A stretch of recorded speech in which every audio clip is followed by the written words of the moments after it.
তো প্রিয় দর্শক বন্ধুরা, অনেকদিন আপনারা অপেক্ষায় ছিলেন যে বাংলা আবাস যোজনা যে বাড়ি বাড়ি সার্ভে হলো, যা ফাইনাল লিস্ট কখন প্রকাশ করা হবে, যে আপনাদের নাম সে লিস্টে উঠলো কিনা এবং কোন কোন নামগুলো বাতিল হয়েছে, কোন কোন নামগুলো রইলো, তার সমস্ত কিছু কিন্তু লিস্ট কিন্তু দিয়ে দেওয়া হলো। তো আপনারা এই ভিডিওর মাধ্যমে আপনারা জানতে পারবেন যে কিভাবে আপনারা সেই লিস্টটা দেখবেন। ইউটিউবে গাইডলাইন্স অনুযায়ী কিনা ব্লার করে দিয়েছি, আপনাদের দেখাতে পাচ্ছি না। তো আপনারা অবশ্যই কিন্তু লিস্টটা ডাউনলোড করে আপনারা দেখতে পাবেন। তো কিভাবে ডাউনলোড করবেন, কিভাবে আপনারা দেখবেন, সেটা কিন্তু ফুল প্রসেস এই ভিডিওর মাধ্যমে আপনাদের স্টেপ বাই স্টেপ কিন্তু আপনাদের দেখাবো। তো চলুন কিভাবে বের করতে হয় সম্পূর্ণ আপনারা ভিডিও দেখতে থাকুন। চ্যানেল যদি নতুন থাকেন চ্যানেলটা অবশ্যই আপনারা সাবস্ক্রাইব করে রাখুন। তো চলুন বন্ধুরা, ভিডিওটা শুরু করা যাক।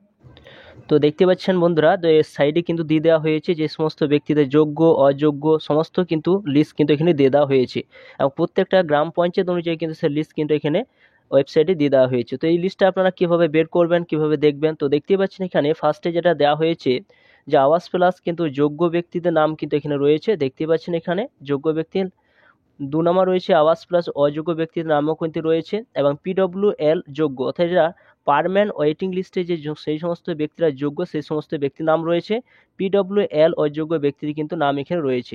এখানে রয়েছে অভিযোগযোগ্য, যে সমস্ত ব্যক্তিরা অভিযোগ করেছেন তাদেরও কিন্তু এখানে দেখুন, মানে যে সমস্ত ব্যক্তি অভিযোগ করেছেন এই ব্যক্তির নামে, ধর আবাস প্লাসে যে সমস্ত ব্যক্তির নাম রয়েছে সেই সমস্ত ব্যক্তি যারা অভিযোগ করেছেন সেই সমস্ত ব্যক্তিদের নামও কিন্তু এখানে রয়েছে।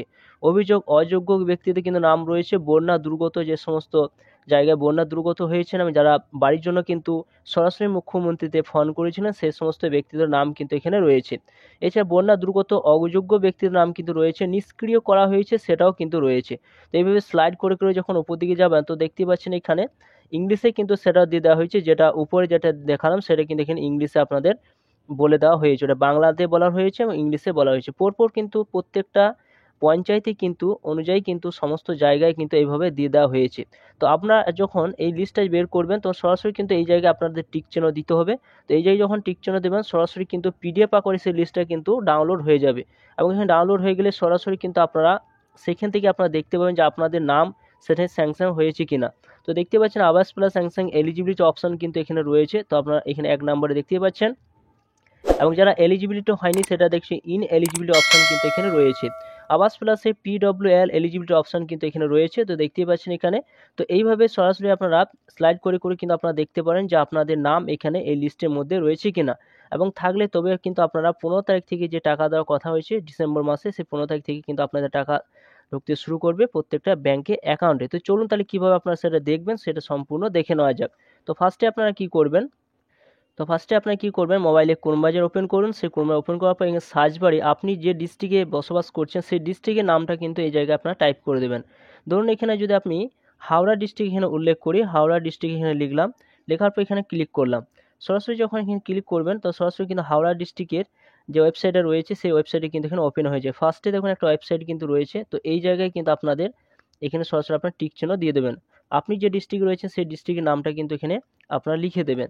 এরপর কী করবেন, স্লাইড করে কিন্তু উপর দিকে তুলবেন। উপর দিকে তোলার পর দেখুন নিচের দিকে যখন আসবেন আপনাদের এখানে নোটিফিকেশান অপশান কিন্তু এখান থেকে আপনারা পেয়ে যাবেন। এখানে আসবেন, আসার পর এখানে নোটিফিকেশান অপশান কিন্তু পাবেন।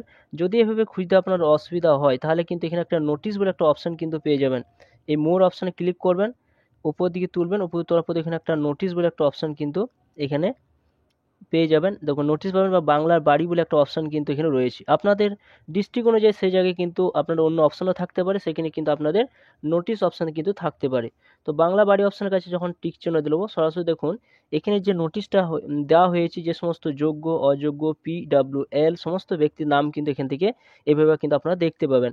তো দেখুন এখানে এভাবে পরপর কিন্তু দেওয়া রয়েছে, দেখতে পাচ্ছেন পরপর যে লিস্টটা এখানে এখানে প্রকাশ করেছে। তো এখানে দেখতে পাচ্ছেন লেখা রয়েছে এখানে হাওড়া ডিস্ট্রিক্ট কিন্তু যেটা বেরিয়েছে আমতা 1 দেখতে পাচ্ছেন এখানে। এরপর আপনার স্লাইড করে উপর দিকে তুলবেন এবং দেখুন আবাস প্লাসের যোগ্য ব্যক্তি অযোগ্য ব্যক্তি PW যোগ্য সমস্ত কিছু আপনারা এইভাবে কিন্তু দেখে নেবেন। তো আপনি যদি আপনার লিস্টের নামটা দেখতে চান তো সরাসরি কী করবেন, যদি যোগ্য ব্যক্তির নাম দেখতে চান তো এই জায়গায় 1 অপশানের কাছে আপনারা যখন টিক চিহ্ন দিয়ে দেবেন সরাসরি কিন্তু সেই PDFটা ডাউনলোড হয়ে যাবে। একটু ওয়েট করবেন, দেখতে পাবেন সেটা কিন্তু ডাউনলোড হয়ে এইভাবে কিন্তু আপনারা স্লাইড করে করে দেখতে পাবেন এটা যোগ্য ব্যক্তির নাম।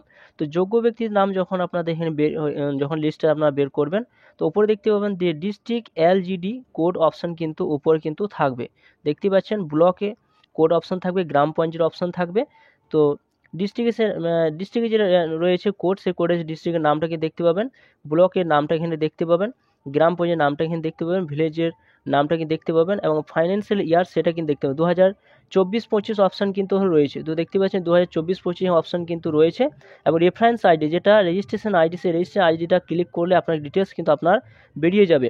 বেনিফিশিয়ারি নামটা কিন্তু এখানে দেখতে পাবেন, এখানে ফাদার নাম দেখতে পাবেন, নাম আর আধার কার্ড অনুযায়ী তার নামটা দেখতে পাবেন। তো এখানে আপনার নাম, ব্যাংকে অ্যাকাউন্ট যে নামটা দেওয়া রয়েছে সেই নামটা কিন্তু এখানে আপনারা এভাবে সরাসরি আপনারা কিন্তু বাড়িতে বসে চেক করে নিতে পারবেন যে বাংলা আবাস যোজনায় আপনাদের নাম উঠলো কিনা। কেন ওয়েবসাইটে কিন্তু দিয়ে দেওয়া হয়েছে, তো আপনারা কোন কোন জেলায় রয়েছেন এবং কোন কোন জেলায় আপনারা এই ওয়েবসাইটে আপনাদের লিস্ট দেওয়া হয়েছে, তো অবশ্যই আপনারা কমেন্ট করে জানাবেন। এবং ভিডিও যদি ভালো অবশ্যই লাইক করবেন, চ্যানেলটা অবশ্যই আপনারা সাবস্ক্রাইব করে রাখবেন।